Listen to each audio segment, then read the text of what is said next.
It's Sunday morning. It's July 3rd, and we're getting you ready for today's action on MLB. This is Win Daily Sports. This is Tony. It's Adam. It's the 5-5. We got 9 games yesterday. Hopefully, you lined your pockets a little bit. Listen, Dylan Cease wasn't elite, but he got the job done. But, man, if you listen to us, Spencer Strider was a tremendous value play. Colton Wong and FFVP. So, Adam, let's hit it with him. Who's the ace that we have for today? Run right back to Pittsburgh, and it's going to be Brandon Woodruff, an ace-level pitcher. He's had a bit of a rocky season, I will grant you that, but coming back from injury, he throws only 76 pitches, strikes out 10. Even when he's been struggling this year, he's been a good deal better to the left side. Pirates are very, very lefty-heavy right now, and it's because Woodruff gets to throw his changeup a lot more to the left side of the plate. That pitch alone has a whiff rate over 55%. So at 9,500, should be good for at least 95 pitches if things are going right. I'm definitely looking towards him today. Yeah, I like it. 32 strikeouts in 5 games. The guy's a K machine. He really is. And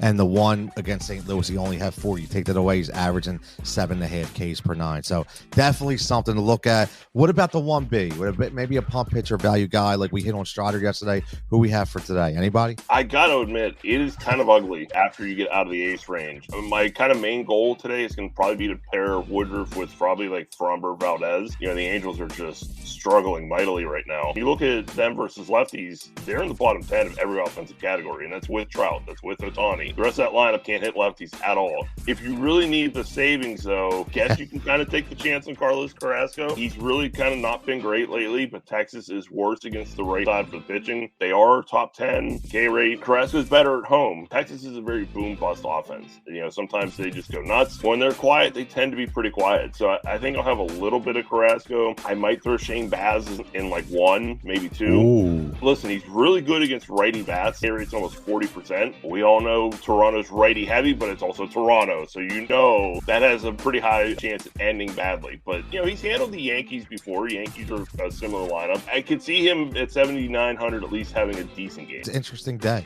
I mean, you mentioned it. Maybe you go all out, you go double ace, and you get some really good bats in lineup. Sometimes you just have to do it if you don't want to take a chance on Carrasco against John Gray. Well, what about the bats? Who's going to be a stack? I have a suspicion who you're going with here, but I'm curious to hear. First team in is going to be the Yankees for me. And yes, they are expensive. Obviously, it's the Yankees. But in all honesty, even if you put in the 2 ace combo that we already talked about, if you go Judge, Stanton, and Rizzo right off the hop, you still have over $3,000 left for your other spots. Like, that's not terrible. That's workable. We're going to have an FEVP we're going to talk about. You can find a punt catcher. Sunday lineups, generally, you might get a cheap leadoff man somewhere that you can kind of augment things with. Take on Tristan McKenzie. He's been worse to the right side of the plate. His fly ball rates are almost 55% to each side. The hard hit rate is 40%. When you're giving up that many fly balls that are hit hard against the New York Yankee lineup, not super likely it's going to end well for you. The Yankees is a tremendously powerful team. But what about any value as sneaky stack out there? Any other team we may look at if we want to fall off those high number values? So the team that kind of somewhat fits well with them, in all honesty, is the cheaper Astros. And when I say cheaper, I'm talking about guys like Aledmys Diaz, and the FEVP for me today is Chas McCormick. He can take that third outfield spot, you know, if you're going to play the Stanton and Judge combo. McCormick's only 2,800. They get lefty and Jose Suarez, who obviously is kind of worse to the right side of the plate. And this season, McCormick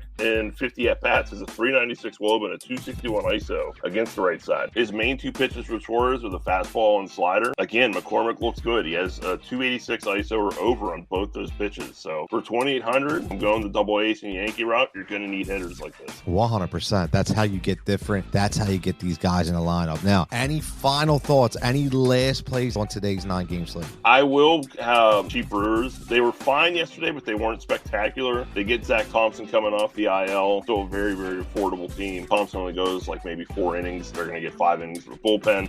It's not like Zach Thompson's anything special in the first place. So past Colton Wong and maybe Christian Yelich, I feel like the Brewers owe me a little bit from yesterday. So I might go back to the well there. I'll go FFVP right here. I'm going to go to Washington. Go to Yadiel Hernandez. He didn't start yesterday. I feel he's going to start today. And Lopez has a really shaky last time out. Not been that great the past month. And not the Pablo Lopez we love to see. And he's on the road. Normally, when you come out of a funk, it's usually at home, not on the road. So So it's a guy who can get positive point production, and he always around the ball, which is something you always have to look at. 4th of July weekend. Thanks for joining us. We appreciate it. Try to get you as many plays within 5 minutes as possible. So everybody grab a beverage, pull up, enjoy yourself. Enjoy today. Watch the fireworks. Happy 4th of July. We'll catch you back here next weekend.